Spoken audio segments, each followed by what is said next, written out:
đây là nó khné là dương mọi ăn mà tầm rạp tại chọn UV thảo với trái po thì trái po là dùng ăn bọc ngọt nhé tại nhà trên nó pi bình ok ta là dùng ăn bọc ngọt để bác sĩ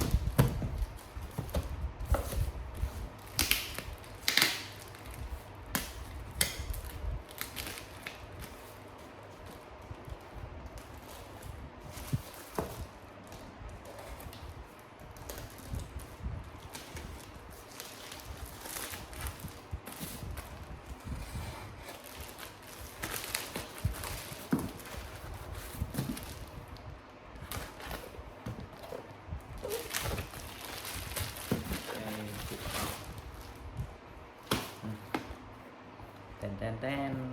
ta xong rồi nông mặt này kế ta nó một chuồn tiếp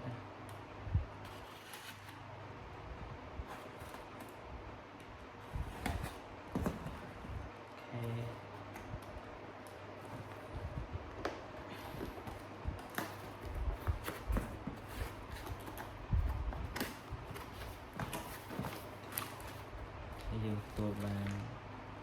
cho đi muối tôm đọt chấm mọc chúng ta đảo bàn tay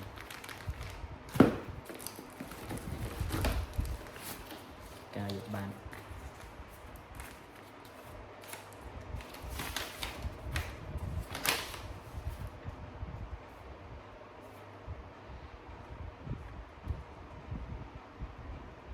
hết nó mua được là thân si internet vậy là sang rồi ok tiếp theo